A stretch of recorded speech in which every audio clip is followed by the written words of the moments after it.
Magandang araw sa inyong lahat and welcome back sa ating podcast kung saan ang malalim na katotohanan ng Biblia ay ating hihimayin para mas madaling maintindihan at maisabuhay. Ito ang Simplehan Lang Natin Podcast at ako, ang inyong kaibigan at lingkod, si Dr. James Paet. Kamusta kayo mga kapatid? Today, gusto kong pag-usapan natin ang isang bagay na madalas bumabagabag sa marami sa atin. Ito yung tanong, sigurado na ba talaga ako na may buhay na walang hanggan? Minsan kasi, nakabase tayo sa nararamdaman natin, di ba? Kapag mainit ang devotional life mo, feeling mo, yes, ligtas ako. Pero kapag nagkasala o nanlamig ka na, biglang papasok ang duda, Christian ba talaga ako? Pero mga kapatid, simplehan lang natin ang sagot. Ang kasiguruhan o assurance ng ating kaligtasan ay wala sa ating emosyon. Wala ito sa ating performance. Ito ay nakabase sa isang pangako. Ang tawag natin dito ay the promise of life. Alam nyo, ang assurance ay hindi feelings-based. Ito ay fact-based. At ang facts na yan ay galing mismo sa bibig ng Panginoong Hesus. Tingnan natin ang sinasabi sa John chapter 5 verse 24. Napakalinaw ng argument na inilatag ni Jesus dito. Ang sabi niya, katotohanan ng sinasabi ko sa inyo, ang nakikinig sa aking salita at sumasampalataya sa Kanya na nagsugo sa akin ay may buhay na walang hanggan. Himayin natin yan. Ito ang argumento ng Biblia para sa iyo na nagdududa ngayon. Una, sabi ni Jesus, ang nakikinig at sumasampalataya. Iyan lang ang kondisyon, pananampalataya, pagtitiwala sa Kanya. Pangalawa, anong resulta? Sabi ng teksto ay may buhay na walang hanggan. Take note of the grammar here. Hindi sinabi ni Lord na magkakaroon pa lang sa future. Sabi niya, mayroon na. Present tense. Ibig sabihin, the moment you believed, secure na yan.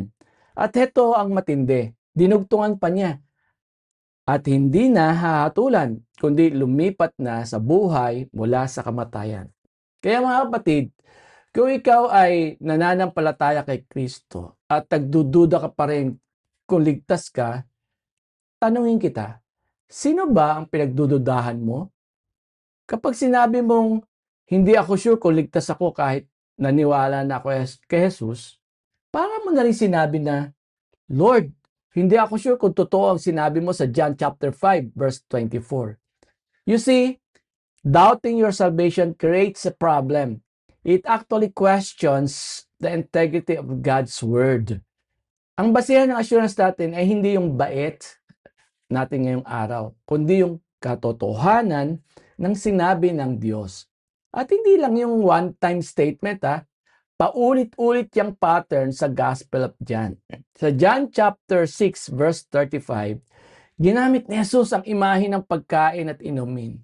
Sabi niya, ako ang tinapay ng buhay. Ang lumalapit sa akin ay hindi magugutom kailanman. Ang sumasampalataya sa akin ay hindi na mauuhaw kailanman. Isipin niyo yun never hunger, never thirst.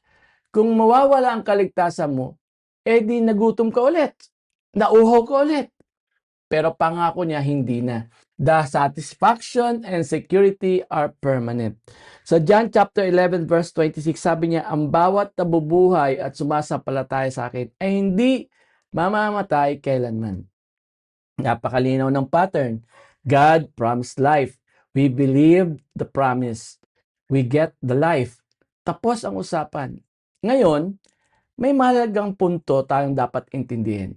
May sinabi ang theologian na si Dr. John Piper. At bagamat may pagkakaiba tayo sa ilang pananaw sa kanya, maganda ang naging punto niya tungkol sa kung ano ang pinaniniwalaan natin. Sabi niya, hindi sapat na maniwala lang tayo sa gospel na walang definition. We rely on Jesus specifically for what He promised. Tanong, para saan ka nga pa talaga nananampalataya kay Jesus? Naniniwala ka ba sa Kanya para lang yumaman? Para gumaling sa sakit? Para magkatrabaho? Maling object of faith yon, kapatid. Ayon sa 1 Timothy chapter 1 verse 16, si Pablo ay naging halimbawa sa mga sasampalataya sa kanya, kay Jesus, upang magkamit ng buhay na walang hanggan. We believe in Jesus for the specific purpose of everlasting life. Naniwala tayo na siya ang sapat na tagapagligtas. We are banking our eternity on His promise. Kaya simplihan lang natin ang conclusion, ang kasiguruhan ng iyong kaligtasan ay wala sa tindi ng iyak mo nung nag-pray ka, wala sa dami ng ministry ng nasasalihan mo, ang kasiguruhan ay matatagpuan sa pangako ng buhay. Kung sinabi ng Diyos na ang sumasampalataya ay may buhay na walang hanggan, at ikaw ay sumasampalataya kay Jesus para sa buhay na iyon, sino ka para ikontrahin ang Diyos? Huwag kang tumingin sa sarili mo kung gusto mong maging sigurado. Tumingin ka sa krus at tumingin ka sa Saitanya. God cannot lie. If He said that you have passed from death to life, then kapatid, you are alive forevermore. Panghawakan mo ang pangakong yan. Muli, ito ang iyong kaibigan, si Dr. James Paet. At if you like this episodes, please like and share. Hanggang sa muli nating talakayan dito sa Simplihan Lang Natin. God bless.